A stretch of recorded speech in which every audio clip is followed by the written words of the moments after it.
saludo muy cordial, mis hermanos y hermanas. Tenemos ahora otro día de estudio intensivo. Tenemos mucho todavía que cubrir de este sílabo sobre Mateo 24 y 25. Antes de comenzar, queremos hacer lo que hacemos todos los días antes de comenzar nuestro estudio. Y es orar para que Dios bendiga nuestro estudio durante el curso del día. Así que vamos a inclinar nuestros rostros y vamos a orar a nuestro Dios. Padre Celestial, venimos ante tu trono agradeciéndote por la vida que nos das este día. Gracias, Señor, por todas las abundantes bendiciones que tú derramas sobre nosotros. Cosas que a veces tomamos por sentado, pero que son bendiciones de tu mano. Pedimos, Señor, que tú nos acompañes durante el curso de este día. Te pedimos que ilumines nuestras mentes, abras nuestros corazones y nos capacites para compartir el mensaje para este tiempo. Gracias, Padre, por escuchar nuestra plegaria, porque te lo imploramos en el nombre precioso de Cristo, nuestro Salvador. Amén. Quiero mencionarles al comenzar nuestro estudio de hoy, que no vamos a estudiar el capítulo número 5 del sílabo y tampoco vamos a estudiar el capítulo número 7 del sílabo. Espero que ustedes hayan leído esos dos capítulos en el tiempo libre que tuvieron ayer. Por eso es que dejamos a las 4 de la tarde libre todo el resto de la tarde y la noche para que puedan leer esos capítulos. Ahora, nada más para darles un poquito de marco en cuanto a esos capítulos. El capítulo 5 demuestra que en la década de los 1880 hubo un intento de introducir una ley dominical en los Estados Unidos. Y ustedes notarán varias características allí de ese movimiento, lo que decían los ministros, las organizaciones que se unieron, etcétera. Muy parecido al panorama que presenta el espíritu de profecía. Y luego en el capítulo 7, que no vamos a estudiar lamentablemente, los que van a ver esta presentación en DVD o por televisión o están viendo por live streaming, les recomiendo que consigan el sílabo porque es indispensable para entender todo lo que estamos estudiando en esta clase. Pero el capítulo 7, que se titula El retorno de las águilas, demuestra que algo muy parecido sucedió en los años 1980, 1990 y aún hasta principios de la década de los 2000. Hubo un movimiento religioso muy parecido al que ocurrió en los años 1880, queriendo unir la iglesia con el Estado, cambiar la constitución para introducir oficialmente el cristianismo como la religión oficial de los Estados Unidos. Es decir, el panorama que presenta la hermana White no es un panorama imaginario, porque se ha demostrado ya en la década de los 1880 y también en la década de 1980, 1990 y principios del año 2000, que eso es precisamente lo que quieren los líderes religiosos en los Estados Unidos. Ahora, lo que quiero que estudiemos en esta mañana es la lección número 6. Vamos a estudiar esta lección a la luz del capítulo 5 y el capítulo 7, que no vamos a estudiar porque son capítulos que tratan aspectos históricos. Pero quiero cubrir el capítulo 6 porque ahí la hermana White presenta el panorama de cómo se va a introducir en los Estados Unidos al final de la historia la ley dominical. Es un capítulo que se basa en la perspectiva que presenta el espíritu de profecía sobre eventos finales. Pero, como les menciono, ya la década de 1880 y las décadas de 1980, 1990 y el año 2000 demuestra que lo que mencionó la hermana White es precisamente lo que va a ocurrir, porque ya se ha visto parcialmente cumplirse eso. Ahora vamos entonces a la lección número 6 que se encuentra en la página 63 de nuestro sílabo. Vamos a repasar brevemente lo que nosotros estudiamos ayer. Nos dimos cuenta que en Mateo el capítulo 24, vinieron las águilas de Roma en el estandarte cuando los cristianos en la ciudad vieron la señal que hicieron. Huyeron y luego entonces vino un periodo de tribulación para ellos. Nos dimos cuenta que el paralelo de eso que traza el espíritu de profecía es que la nación que tiene un águila como su emblema y que tiene un sol en su sello oficial va a imponer ya no la adoración al sol, sino la adoración en el día del sol. Esa nación es los Estados Unidos de América. Y esto no es una conjetura porque ya esto ha sucedido una vez, como les mencioné, y luego sucedió otra vez en tiempos recientes.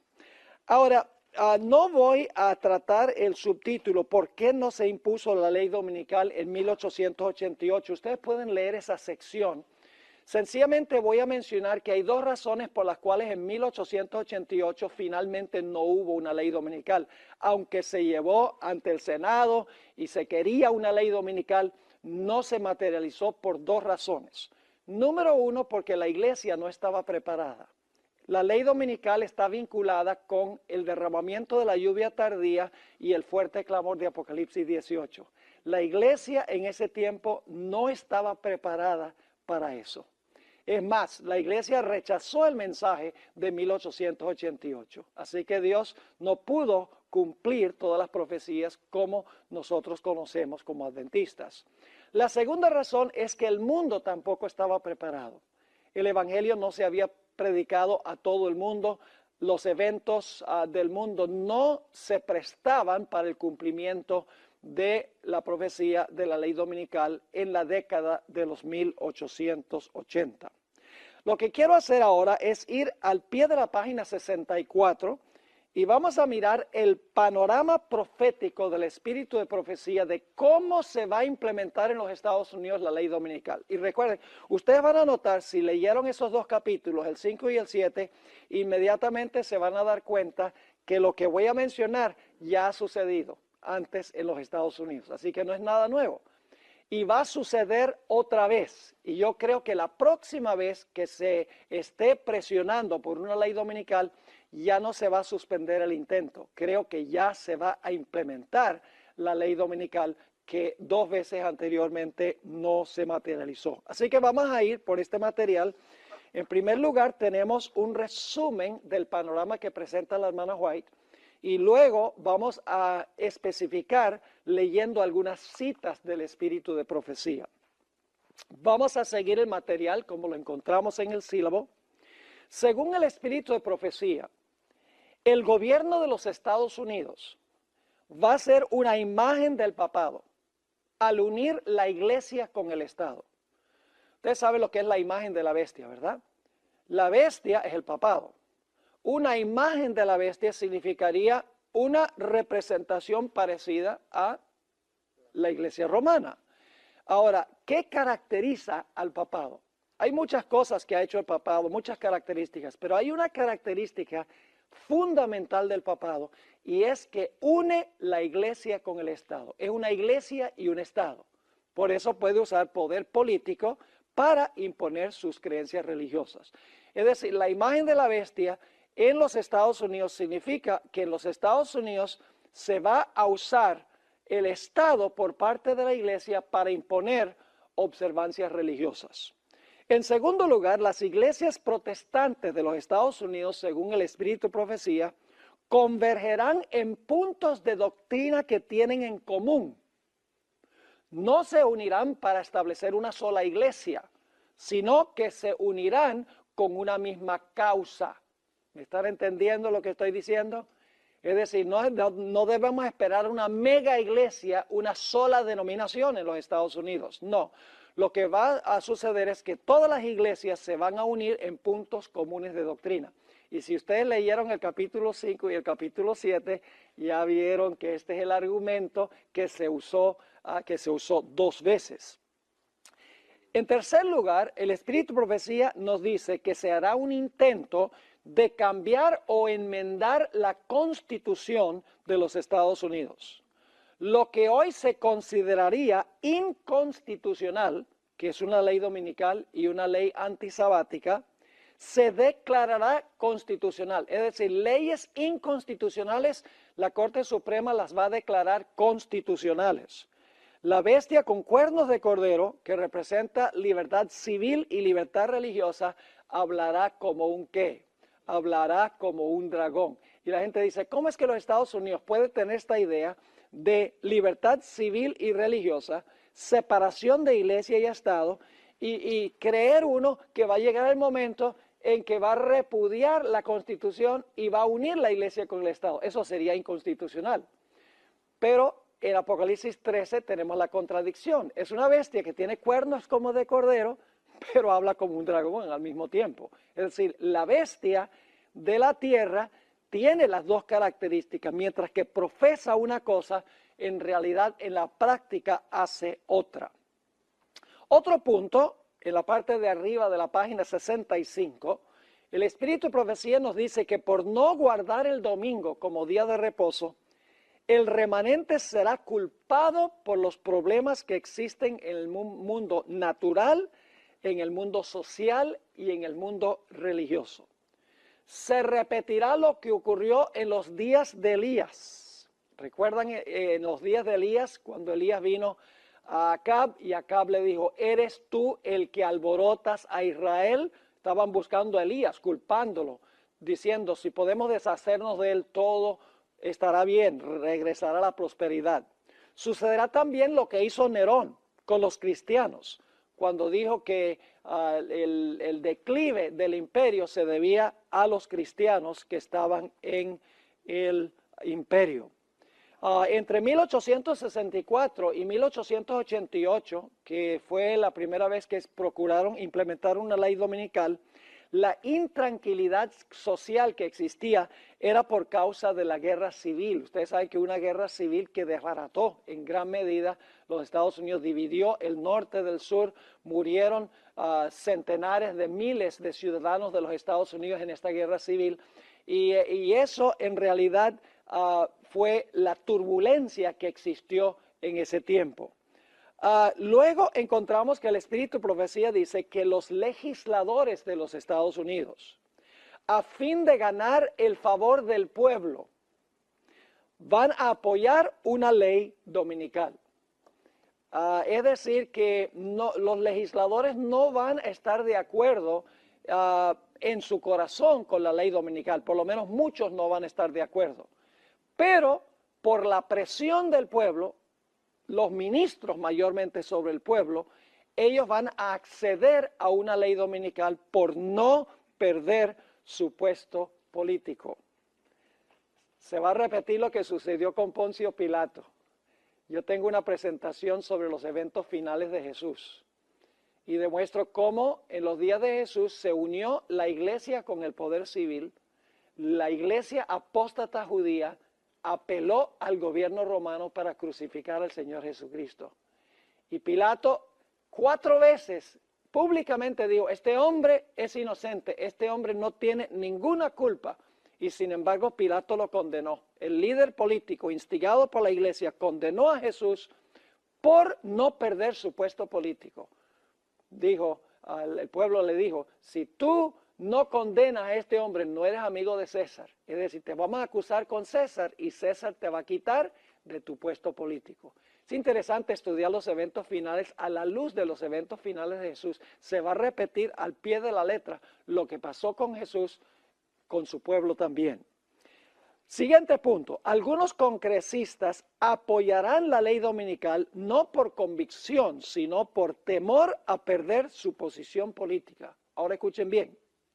Según el Espíritu de Profecía, no debemos votar por candidatos que apoyan la unión de la iglesia con el Estado y la legislación religiosa.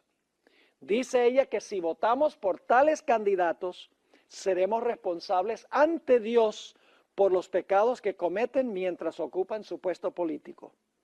Es interesante que en 1888, este es un dato muy interesante, el Partido Demócrata tenía el modo de pensar que tienen los republicanos de hoy. Los demócratas eran los que especialmente querían legislación religiosa, mientras que en la década de los 1980, 1990 y principios del 2000, es el Partido Republicano los que han estado presionando por legislación religiosa. Siguiente punto, los líderes del movimiento a favor de una ley dominical no se darán cuenta en cuanto a las serias implicaciones de lo que están haciendo. No caerán en cuenta cuál es la fuente o cuáles serán las consecuencias de la ley dominical que ellos van a aprobar. Va a suceder como en los días de Jesús. ¿Recuerdan lo que dijo Caifás? Caifás dijo, es necesario que este hombre muera para salvar a la nación, porque si este hombre no muere, vienen los romanos y nos quitan la nación. La hermana White dice que el mismo argumento se va a usar. Si no acabamos con esta gente, lo que va a pasar es que la nación de los Estados Unidos se va a desbaratar y va a dejar de existir, va a perder su poder. Por eso es necesario acabar con esta gente. Es decir, se va a repetir el mismo argumento que se usó en los días de Jesús. Y los líderes no se van a dar cuenta de las serias implicaciones, porque si Caifás hubiera estado vivo en el año 70, cuando fue destruida Jerusalén, se daría cuenta cuál fue el resultado de su decisión. Ahora, siguiente punto. Esto nos hace pensar de lo que ocurrió en los días de Asuero, en la historia de Esther. El consejero religioso del rey lo convenció de que los judíos eran una amenaza para la estabilidad del reino. ¿Recuerdan eso? Que fue Amán y le dijo al rey, mira, hay un pueblo esparcido en todas partes, tienen leyes diferentes, no obedecen las leyes del rey, no conviene tenerlos, porque si la gente no obedece las leyes, va a haber insurrección y va a haber problemas en el reino, tienes que deshacerte de ellos. Pero era mentiroso, ¿verdad que sí?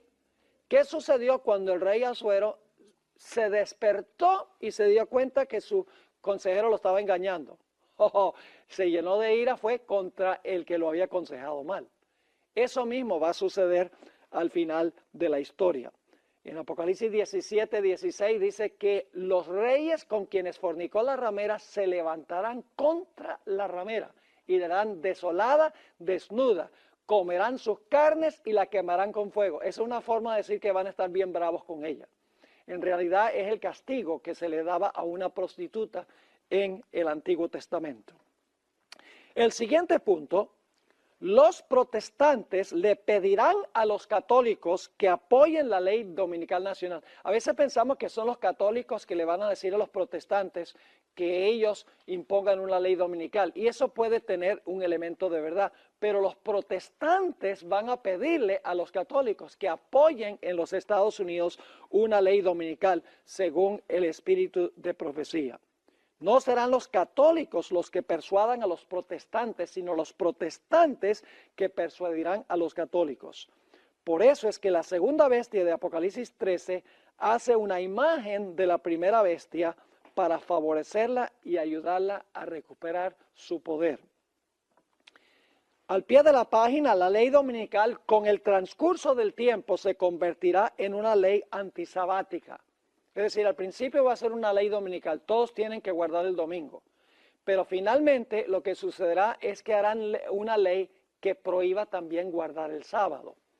Y eso, claro, sería una ley inconstitucional y sería una violación de las primeras dos cláusulas de la primera enmienda de los Estados Unidos. La primera enmienda dice que el Congreso no puede hacer ninguna ley que establezca religión, ni que prohíba que la gente practique su religión. ¿Sería una violación de eso implementar el Congreso una ley dominical? Lógico, claro que sí, es establecer religión. ¿Sería inconstitucional prohibir que la gente guarde el sábado? Es una violación de la segunda cláusula que dice que la gente puede practicar libremente su religión. Pero eso va a pasar. Es decir, los Estados Unidos va a contradecir lo que está en la Constitución en la práctica. Tiene dos cuernos como cordero, pero va a terminar hablando como ¿qué? Como un dragón. La sierva de Dios dice que se impondrá por la fuerza la marca de la bestia y se perseguirá a los que tienen el sello de Dios. Es decir, no solo se exigirá la observancia del domingo, sino que se prohibirá la observancia del sábado. Así, se pisotearán las primeras dos enmiendas, dos cláusulas de la primera enmienda a la Constitución de los Estados Unidos. Y saben, hay dos historias bíblicas que ilustran esto muy bien. Las primeras dos cláusulas de la primera enmienda a la Constitución. Esas historias están en Daniel 3 y Daniel 6. Yo pregunto, cuando Nabucodonosor levantó una imagen y mandó a todos a adorar a la imagen, ¿estaba estableciendo el rey una observancia religiosa? ¿Cómo no? ¿Sería esa una violación de la primera cláusula de la primera enmienda? ¿Hacer una ley que establezca religión? ¿Cómo no? ¿Cuál fue el resultado de que el poder civil implementara esa ley de adoración? Persecución. Ahora, en Daniel 6 tenemos el otro lado de la moneda. En Daniel 6 el rey no está estableciendo religión, sino que está prohibiendo que la gente practique su religión. Dice, no se puede hacer una petición a ninguna persona dentro de 30 días, sino al rey. Es decir, se está prohibiendo que Daniel ore a su Dios. ¿Y qué sucedió como resultado de esa ley? Nuevamente, ¿qué cosa? Persecución. Es decir, cuando se viola la primera o segunda cláusula de la Constitución de los Estados Unidos, el resultado inevitable es la persecución. Estamos en la página 66. Se usarán métodos solapados y artificiosos para implementar una ley dominical. Siguiente punto. Se vincularán buenas causas con la legislación en favor de una ley dominical. Es decir, con la ley dominical va a haber buenas causas. En la década de los 1880, la ley dominical se vinculó muy estrechamente con la obra de temperancia. Dos grupos que abogaron más fuertemente en favor de una ley dominical fueron la Unión de Mujeres en favor de la temperancia y el tercer partido prohibicionista, es decir, para prohibir el licor. Al final de la historia, tal vez las causas sean otras, como el matrimonio gay, como el aborto, la pobreza, el cambio climático y la familia. Pero el principio será el mismo. Buenas causas vinculadas con una ley dominical. Y la hermana White dice que no podemos apoyar las causas por las cuales abogan ellos, a pesar de que son buenas, porque están abogando junto con las causas buenas, están abogando por una ley dominical. ¿Está claro ese punto? Eso va a suceder. Y por lo tanto van a decir, como los adventistas no van a poder apoyar una ley, digamos, en cuanto al cambio climático o una ley en cuanto al aborto, porque va vinculada con una ley dominical, van a decir, la iglesia adventista está a favor del aborto y la iglesia adventista no cree en el cambio climático y la iglesia adventista no está a favor de ayudar a los pobres. Se van a usar todos esos argumentos porque no podemos apoyar las buenas causas que están vinculadas al mismo tiempo con una mala causa. Habrá también un deseo de introducir un currículo religioso en las escuelas públicas, dice el Espíritu de Profecía. No pareciera hoy posible eso, pero ella dice que va a ocurrir. Se introducirá la idea de que los Estados Unidos debe ser una teocracia. Los ministros se autoproclamarán la conciencia de la nación y le dictarán a los legisladores lo que deben hacer en asuntos religiosos. Y hoy en día no pareciera que eso fuera posible, pero escuchen bien, una serie de desastres en los Estados Unidos, un colapso económico, desastres naturales, no uno aquí, uno allá, sino uno después de otro, ataques terroristas, todo sucediendo al mismo tiempo. Hermanos y hermanas, la gente se vuelve muy religiosa. Y los ministros van a decir, esto está pasando porque nos hemos extraviado de Dios. Hay que regresar a Dios. El Papa Francisco I lo está diciendo, que la razón por la cual están pasando estas cosas en el mundo es porque la gente se ha extraviado de Dios y necesita regresar otra vez a Dios asistiendo a la misa los domingos. Es más, yo creo que mencioné esto, Francisco I ha vinculado las tres causas por las cuales él aboga. Él aboga por la integridad familiar, aboga por el asunto del problema del cambio climático y aboga también por acabar con la pobreza en el mundo. Él ha vinculado esas tres causas con el domingo. Él ha dicho, El cambio climático se debe al abuso del medio ambiente. El medio ambiente necesita un reposo un día de la semana. ¿A que no adivinan cuál día es ese? El domingo. Dice, la familia se está desbaratando porque todos están trabajando y no tienen tiempo para recargar sus baterías espirituales. Necesitan un día cuando puedan reunirse como familia, puedan ir a la iglesia, etcétera. ¿A que no adivinan cuál día es ese? El domingo. Luego dice, los pobres, ay, trabajan tan duro. Los capataces capitalistas los hacen trabajar y trabajar y trabajar. Necesitan darles un día libre para que puedan descansar. ¿A que no adivinan cuál día es? El domingo. Él lo ha dicho. En otras palabras, hoy en día nosotros no vemos que los ministros tengan tanta influencia sobre el gobierno, pero eso va a cambiar por las circunstancias que van a existir en los Estados Unidos. Como en los días de Nehemías, cuando funcionaba la teocracia judía, habrá un sábado nacional que se hará cumplir por ley. El reconstruccionismo, no podemos hablar de eso detenidamente, quiere que los Estados Unidos haya una iglesia unida con el Estado como existía en la época colonial de los Estados Unidos. Recuerdan que en la época de la colonia, antes de que se ratificara la Constitución de los Estados Unidos, ellos tenían leyes dominicales en todas las colonias. La gente tenía que asistir a la iglesia los domingos. Es más, la gente le pagaba los diezmos al gobierno y el gobierno le pagaba a los ministros. Y cualquier persona que no pertenecía a la iglesia establecida de la colonia, que era la iglesia de los puritanos, la iglesia anglicana, no podía ocupar ningún puesto político. Solamente los que pertenecían a la iglesia podían tener un puesto político. Es decir, había una teocracia donde la iglesia y el Estado estaban unidos. El espíritu de profecía dice que eso va a pasar de nuevo. Sigue diciendo la hermana White, eventualmente todo el mundo seguirá en los pasos de los Estados Unidos y hará cumplir una ley dominical internacional. Es decir, la ley dominical nacional se volverá una ley dominical internacional.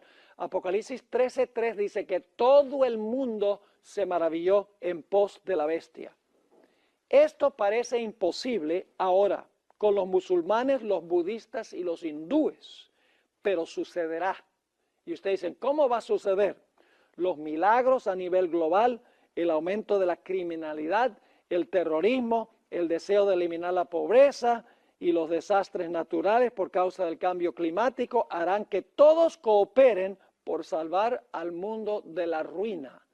Eso es lo que va a suceder según el Espíritu de Profecía. Lo leímos ayer, donde la hermana White menciona todos los desastres naturales, la criminalidad, guerras y rumores de guerras, y luego ella dice, y luego Satanás le echará la culpa al pueblo de Dios como causantes de estos males. Pero la hermana White sigue diciendo que el pueblo de Dios rehusará guardar el domingo e insistirá en guardar el sábado y como resultado perderán sus derechos civiles, se les prohibirá vender y comprar y finalmente se emitirá contra ellos un decreto de muerte. Y hoy en día hay teólogos adventistas que dicen eso nunca va a pasar en este país. Que no va a pasar. La hermana White dice que el corazón del hombre puede ser muy cruel cuando se le retira la influencia del Espíritu de Dios. Hoy en día no pareciera posible. Hay una cita que vamos a leer más adelante, donde la hermana White dice, todo esto ahora parece imposible, pero va a haber grandes cambios en el mundo y los eventos finales serán rápidos. Todavía no sabemos qué es lo que va a suceder, sino por lo que dice el Espíritu de Profecía, porque todavía no ha ocurrido. Dice el Espíritu de Profecía, aquí está la cita, para la sabiduría humana, todo esto parece ahora imposible.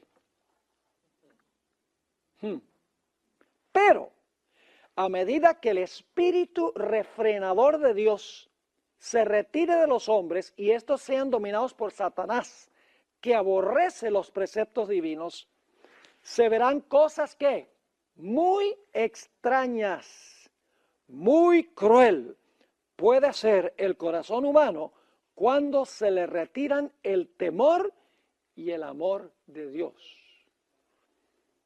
Toda persona en el mundo tendrá que decidir de cuál lado va a estar. Los fieles recibirán el sello de Dios y los infieles recibirán la marca de la bestia. Y entonces se cerrará la puerta de la gracia y comenzará el tiempo de angustia. Yo pregunto, ¿es esa la secuencia de Mateo el capítulo 24? Igualita.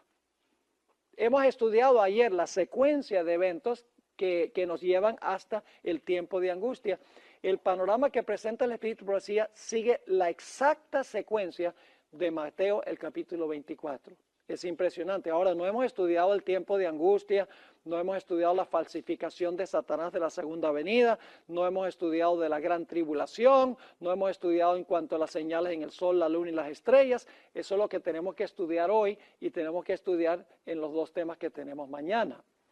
Ahora, vamos a leer algunas citas de la hermana White en el tiempo que nos queda y tal vez vamos a tener que dedicar también parte de la próxima clase a leer estas citas sobre lo que acabamos de mirar en forma de bosquejo.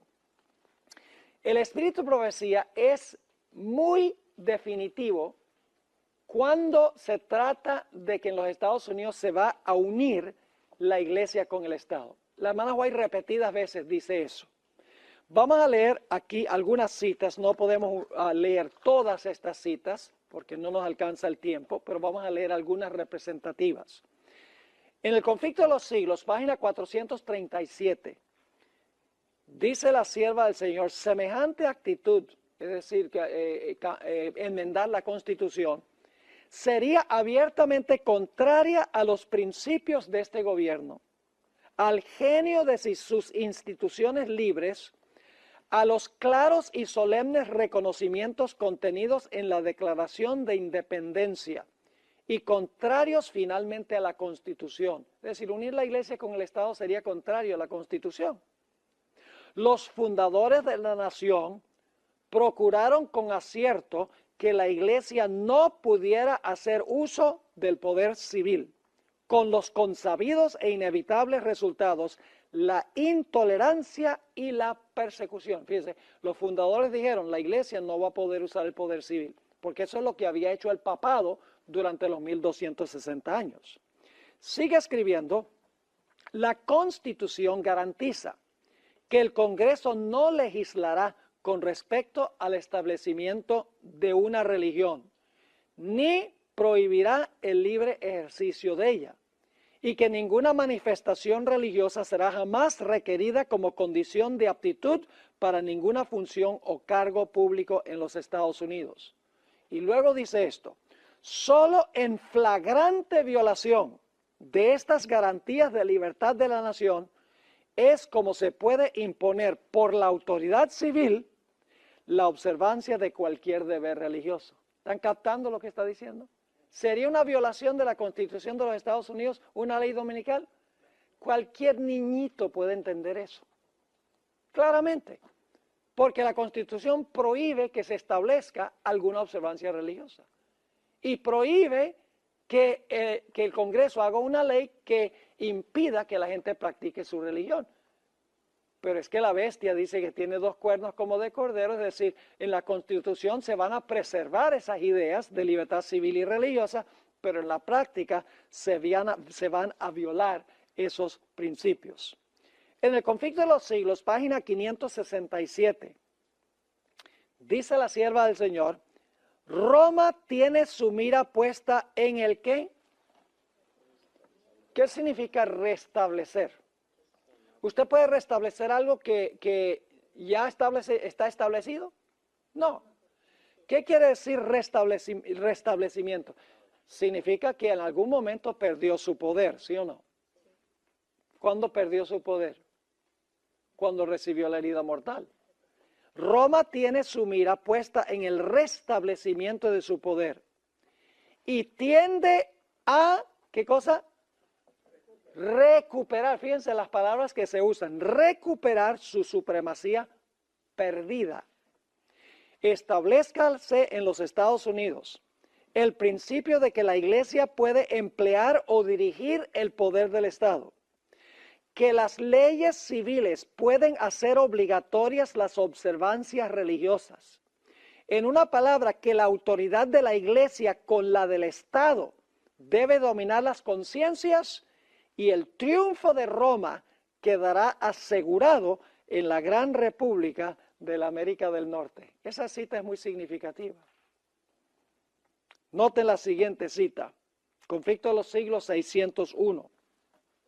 Una vez que el sábado llegue a ser el punto especial de controversia en toda la cristiandad y las autoridades religiosas y civiles ahí está otra vez la idea, se unan para imponer la observancia del domingo, la negativa persistente por parte de una pequeña minoría de ceder a la exigencia popular la convertirá en un objeto de execración universal. La siguiente cita, el Evangelismo, página 174. Cuando las iglesias protestantes se unan con el poder secular para sostener una falsa religión, a la cual se opusieron sus antepasados, soportando la más terrible persecución, entonces el día de descanso papal será hecho obligatorio por la autoridad combinada de la Iglesia y el Estado. Habrá una apostasía nacional que determinará tan solo la ruina nacional. Esa es la abominación asoladora. La abominación es el falso día de reposo y la desolación es la destrucción o la ruina que viene como resultado. ¿Les quedó claro ese punto cuando lo estudiamos ayer? Ahora, vamos a la siguiente página, la página 68. La hermana White repetidas veces dice que los que van a querer una ley dominical están andando a ciegas, no saben lo que están haciendo. Solo se darán cuenta de las implicaciones ya cuando sea demasiado tarde. Ellos mismos no saben lo serio que es implementar legislación religiosa. En el tomo 5 de los testimonios, página 665, dice ella, son muchos los que, aún entre los empeñados en este movimiento para imponer el domingo, están ciegos en cuanto a los resultados que seguirán a esta acción. No ven que están atentando directamente contra la libertad religiosa, es decir, están andando a ciegas. En la Review and Herald, enero 1, 1889, ella habla de una fuerza subterránea que está causando esto. Una fuerza satánica está propulsando el movimiento a favor del domingo. Pero obra ¿cómo? Ocultamente. Aún los hombres que están activos en esta obra están ¿qué? Enceguecidos en cuanto a los resultados que resultarán de su movimiento. Los resultados que vendrán de su movimiento. Es que los que quieren la ley dominical ni siquiera se dan cuenta de dónde viene esta idea ni a dónde va a conducir esta idea. ¿Cómo va a conducir a la ruina nacional? Testimonios para la Iglesia, tomo 5, página 427. Esta es mi cita favorita en cuanto a los peligros que representa una ley dominical. Dice, el movimiento en favor del domingo se está abriendo paso ¿cómo? En las tinieblas. Los dirigentes están ocultando el fin verdadero. Y muchos de los que se unen al movimiento no ven ellos mismos hacia dónde tiende la corriente que se hace sentir por debajo de cuerdas. Los fines que profesan son benignos y aparentemente cristianos, pero cuando hablen se revelará el espíritu del dragón. Es decir, este movimiento se está realizando ¿cómo? Se está realizando por subterfugio, por debajo de cuerdas. Los mismos individuos que quieren esta ley dominical no entienden las implicaciones de lo que ellos quieren. Ahora, quiero que noten que los protestantes le darán la mano al papado. A veces pensamos que el papado es el que va a insistir en unirse con los protestantes. No. Los protestantes son los que van a tender la mano para querer unirse con el poder papal. Noten lo que dice en Eventos de los Últimos Días, página 132. Los protestantes volcarán toda su influencia y su poder del lado del papado, mediante un decreto nacional que imponga el falso día de reposo, ¿qué van a hacer los protestantes? ¿Darán qué? Vida y vigor. ¿Por qué tendrían que darle vida y vigor? Porque tiene una herida mortal, ¿verdad? Dice, le darán vida y vigor ¿a qué? A la corrompida fe de Roma. Y ahora noten la siguiente palabra, ¿qué? Reviviendo su tiranía y opresión de la conciencia. Yo pregunto, ¿el papado se va a portar como se portó en el pasado? ¿Solo peor? ¿A nivel global? Definitivamente. Noten la siguiente cita que se encuentra en Conflicto de los Siglos, página 554. Esta cita es muy reveladora. Los protestantes se han entremetido con el papado. Eso se podría decir hoy. Yo creo que ustedes saben lo que sucedió con Tony Palmer. ¿Recuerdan el evento de Tony Palmer en este congreso? Después que Tony Palmer trajo ese video que tomó con su iPhone a esa convención pentecostal, un líder protestante tras otro viajaron a Roma para encontrarse con el Papa y mostraron gran admiración por el catolicismo romano. Entre esos estaba Rick Warren. ¿Saben quién es Rick Warren? El que escribió La vida con propósito y La iglesia con propósito. La vida con propósito ha vendido más de 50 millones de ejemplares. Se usa inclusive en muchas iglesias adventistas. Muy leído en todo el mundo cristiano. Fue Joel Osteen. ¿Ustedes saben quién es Joel Osteen? Llena un coliseo en Houston, 4 cultos los domingos, completamente repleto, más de 25,000 personas reunidas allí. James Robinson, un evangelista de la televisión, entre otros, fueron allá al Vaticano y cuando los trataron allá bien y pudieron ver todos los lugares internos del Vaticano, no tenían sino cosas maravillosas que decir en cuanto a la Iglesia Católica. Así que aquí dice, los protestantes se han entremetido con el papado y lo han patrocinado, han hecho transigencias y concesiones que sorprenden a los mismos papistas y les resultan incomprensibles. Es decir, el papado dice, esto es demasiado bueno para creerlo. Que los protestantes nos estén extendiendo la mano. Se les ha olvidado cómo nos portamos nosotros en el pasado. Sigue diciendo la sierva del Señor. Los hombres cierran los ojos ante el verdadero carácter del romanismo, ante los peligros que hay que temer de su supremacía. Hay necesidad de despertar al pueblo para hacerle rechazar los avances de este enemigo. ¿Qué clase de enemigo es? De este enemigo peligrosísimo de la libertad civil y religiosa. ¿Ustedes creen que el papado todavía es peligroso para la libertad civil y religiosa? Hoy en día da otra cara. Y la gente dice, no, este sistema ha cambiado. Porque el Papa lava los pies de diferentes religiones, abraza a los leprosos, habla de la necesidad de resolver el problema del cambio climático, de la integridad de la familia, de eliminar la pobreza del mundo, y eso todo suena como Judas Iscariote, que decía lo mismo. Pero es sencillamente una cara que le está presentando el mundo, hasta que pueda cobrar el poder. Y cuando tenga el poder, el mundo se va a despertar, pero va a ser demasiado tarde. No va a poder hacer absolutamente nada. Quiero leer la última cita aquí en la página 68. Cualquier movimiento en favor de la legislación religiosa es realmente una concesión ¿a quién? Al papado, que durante tantos siglos ha guerreado constantemente contra la libertad de conciencia.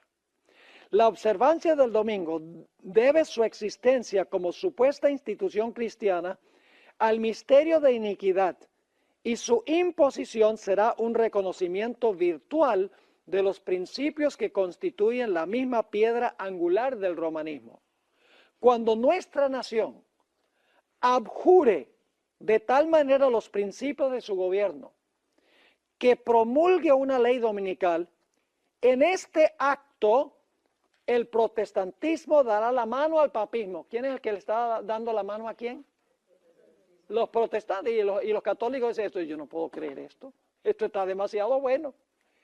Así que dice, cuando nuestra nación abjure de tal manera los principios de su gobierno que promulgue una ley dominical, en este acto el protestantismo dará la mano al papismo y con ello, ¿qué cosa? Noten la expresión otra vez. ¿Con ello qué? Recobrará la vida,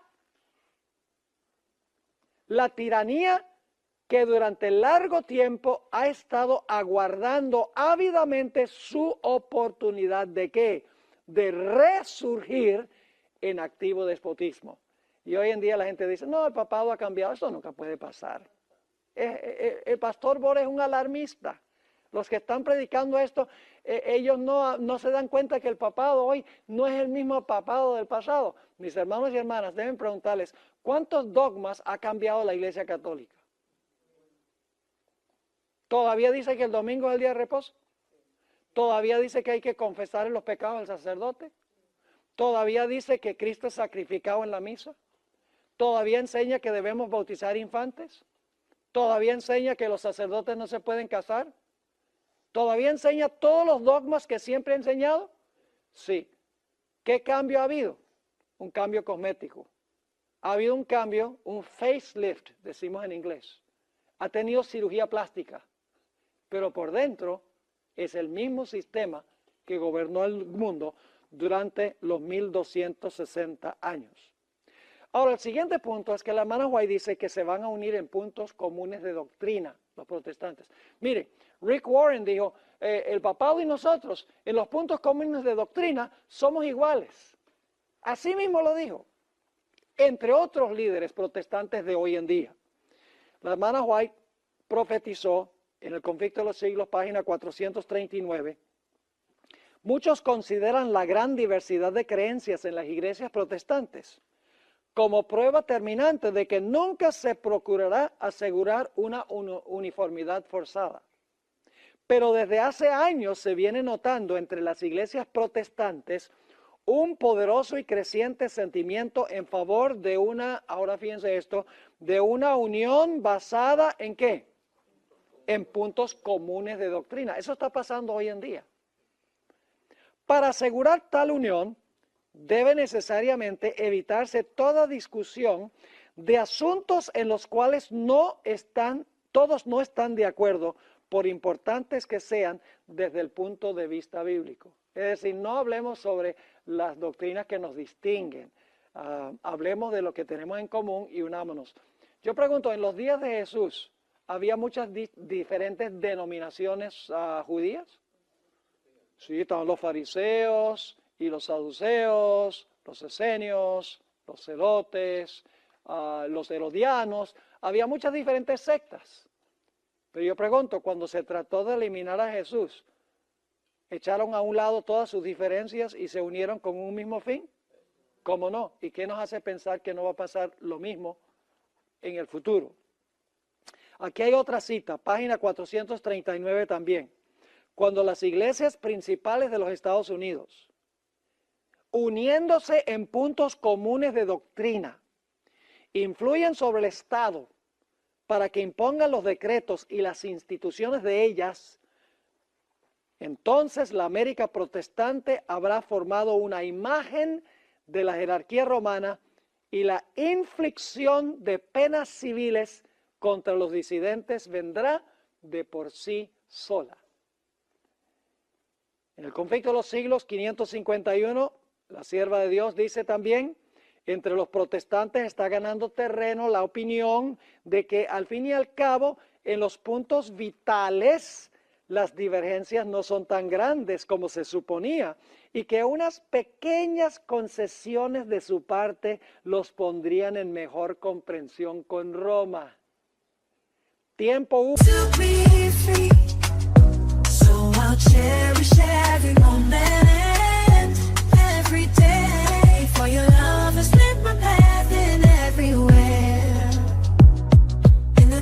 Touch of your hand, I find the strength to rise and stand through every trial, every tear we've shed. Your love's been the shelter where I find my day. For your love's been my hand.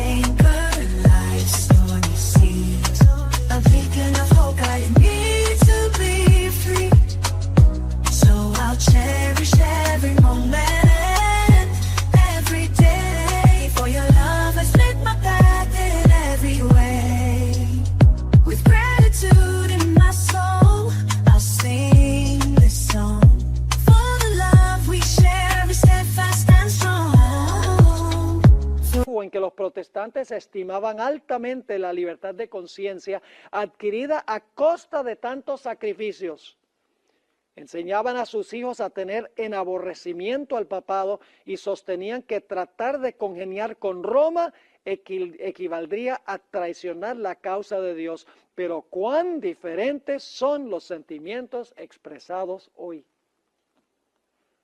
¿Tiene razón la hermana Juan en lo que está diciendo?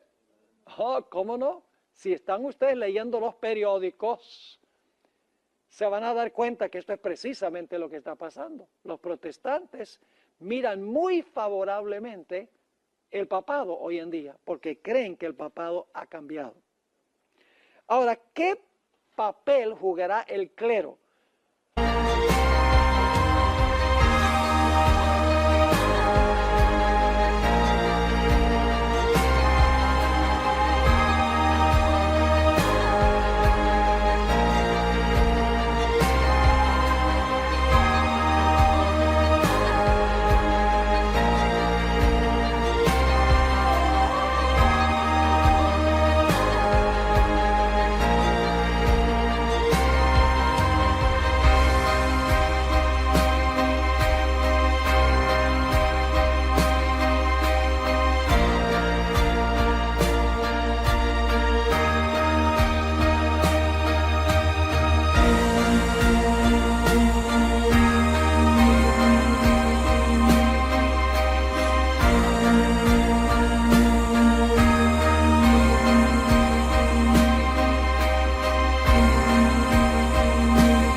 Estudiamos nosotros los eventos finales de Jesús, pero saben, en Mateo el capítulo 27 y el versículo 20, dice que los líderes religiosos influyeron sobre el pueblo para apelar a Pilato para que crucificara a Jesús.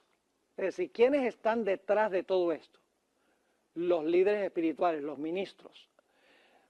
Animan a la turba de apelar al poder civil para la muerte de Jesús. Y así va a pasar al final de la historia. Noten esta cita que se encuentra en Review and Herald, diciembre 24, 1889. Estas que están en Review and Herald y Signs of the Times, yo las busqué en español. No están en ninguna fuente en español, así que yo tuve que traducirlas. Dice lo siguiente: planes de suma importancia para el pueblo de Dios están avanzando de una manera que solapada entre los ministros de las varias denominaciones. Y el objetivo de las maniobras secretas es ganar, ¿qué cosa? El favor popular. ¿Qué quiere decir eso? Que los ministros quieren ganar el favor popular. La gente, ¿verdad? Ganar el favor popular en pro de la santidad del domingo. Si se puede convencer al pueblo que favorezca una ley dominical, entonces los ministros se han propuesto a unirse y a usar toda su influencia para obtener una enmienda religiosa a la Constitución que obligue a la nación a guardar el domingo. ¿Dónde radica primordialmente el problema? ¿Con el pueblo o con los ministros del pueblo? Con los ministros del pueblo, exactamente. Ahora, yo pregunto, ¿los políticos van a acceder a los gritos del pueblo? ¿Cómo no? Noten esta cita que encontramos en el Conflicto de los Siglos, página 578. Los dignatarios de la Iglesia y del Estado se unirán para hacer que todos honren el domingo, y para ello apelarán al cohecho, a la persuasión o a la fuerza. La falta de autoridad divina se suplirá con ordenanzas abrumadoras. Y ahora yo me pregunto qué escribiría hoy. La corrupción política. Claro, eso no existe hoy en día, ¿verdad? Intensificado, hermanos y hermanas. La corrupción política está destruyendo el amor a la justicia y el respeto a la verdad. Y hasta en los Estados Unidos de la Libre América se verá a los representantes del pueblo y a los legisladores tratar de asegurarse, ¿qué cosa? El favor público. ¿Qué significa eso? Que van a tratar de ganar el favor público. Si la gente lo quiere, porque los ministros le dicen a sus iglesias que eso es lo que tienen que hacer, entonces los políticos van a decir, hay que hacer lo que el pueblo quiere, porque si no, no van a votar por nosotros. El propósito es ganar votos. Ustedes saben que ese es el propósito de los políticos. Los políticos dirían cualquier cosa y harían cualquier cosa para ganar votos. Y eso es lo que está diciendo la sierva de Dios. Dice, hasta en los Estados Unidos de la Libre América se verá a los representantes del pueblo y a los legisladores tratar de asegurarse el favor público, doblegándose a las exigencias populares por una ley que imponga la observancia del domingo. La libertad de conciencia que con tantos sacrificios ha costado no será ya respetada. No voy a leer la siguiente cita en su totalidad, solamente la parte de abajo de la cita, eventos de los últimos días 131. La hermana White dice que no debemos votar por candidatos que enseñen que se debe unir la iglesia con el Estado y que debe haber legislación religiosa. La última parte de la cita dice, el pueblo de Dios no debe votar para colocar en sus cargos a tales personas, porque al hacerlo se hacen partícipes de los pecados que ellos cometen mientras están en sus funciones.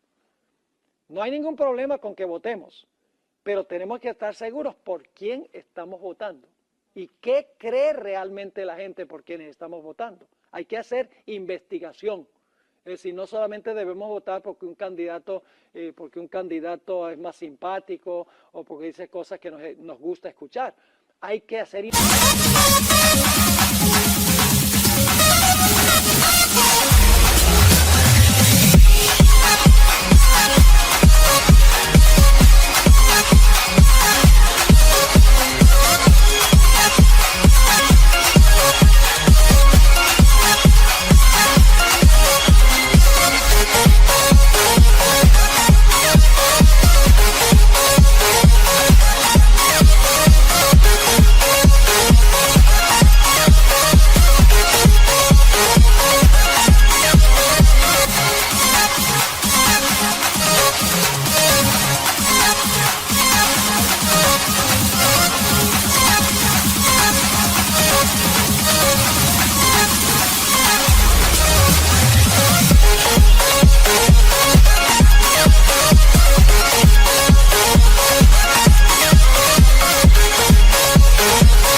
para ver qué creen ellos en cuanto a la Constitución, a la libertad religiosa y civil, al asunto de la unión de la iglesia con el Estado, etc.